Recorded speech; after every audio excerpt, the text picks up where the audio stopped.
How's it going, guys? Core Currency here, and I want to give you guys a quick framework on how you should be looking at your trades. All right. It's called the Power of Three, also known as AMD: Accumulation, Manipulation, and Distribution. Right now, you'll notice if you pay attention that, and I didn't take nothing off of my chart here. I just left it as it is. I'm not doing a replay. I just want to show you an outline and how you could be looking at your trades to improve how you trade. So here, this is the Asian range, all right, starting at 6 p.m. Eastern time, 6 p.m. to midnight. All right. Now, characteristically, you're gonna have a range where it's trading between a high and a low. Okay, this one is a little bigger because we had like a lot of trade talk, tariff talk with Trump, with Mexico, China, and everything.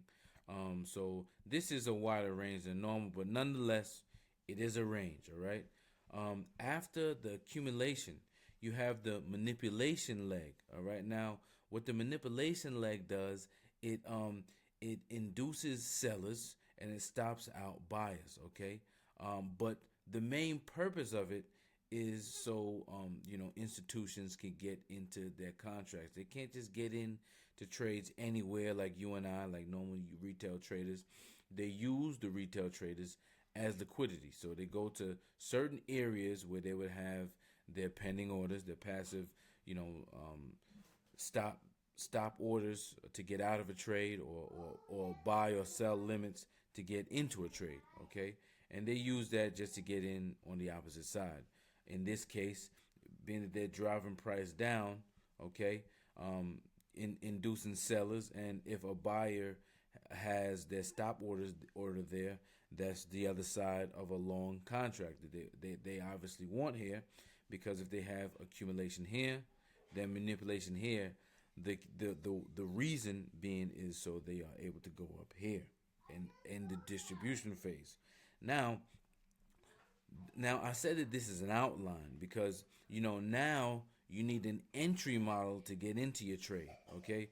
Now, Power of Three is a smart money concept, and I align with the theories of smart money because it's a zero sum game, and we are trading against the institutions. Okay, so we really can't win a fight against them because we don't have the money for that. But if we have the smarts and the wherewithal to trade along with them, because seeing the telltale signs like this outline here, that's a part of the battle where we can play ball, because we see, okay, because they have accumulation and manipulation down to this side. Now at least we know we have a bullish bias. Okay, and then from there on, now we're just looking for an entry. Okay, so if we fast forward to New York Open, all right, and we're gonna go down to the 1 minute chart now. I was just showing you the 15 minute because I wanted to show you the whole outline. But now we're on a 1 minute chart. Okay, now I don't live and die by smart money, but like, at the bottom here, this is what you call your turtle soup. Entering at the very bottom, that's your first chance of getting into the trade. But, you know, there's no confirmations there. Not everybody is living dangerously like that and like taking all that risk. So, if you miss the turtle soup, when's the next time you can get into a trade?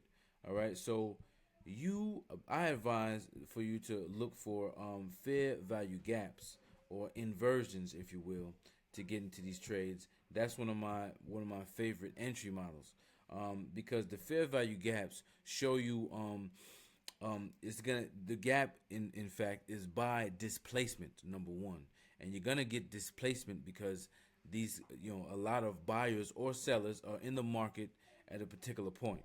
Okay, and this fair value gap and displacement is a telltale sign. So of course we have the market open volatility right here. That's where we have the this first gap. I mean the first volume candle at 9:30. But then just after that, we have another tick of volume. Okay. Now this right here is your first instance of institution money coming in. This is the light bulb.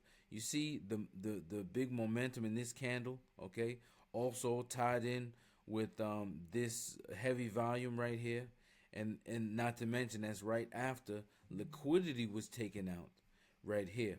And remember, I said that institutions, they need the liquidity to enter their contracts. All right, so when you see volume spiking in these key level areas right here, that's giving you the light bulb that okay, they're in their contracts, and now we need to follow them.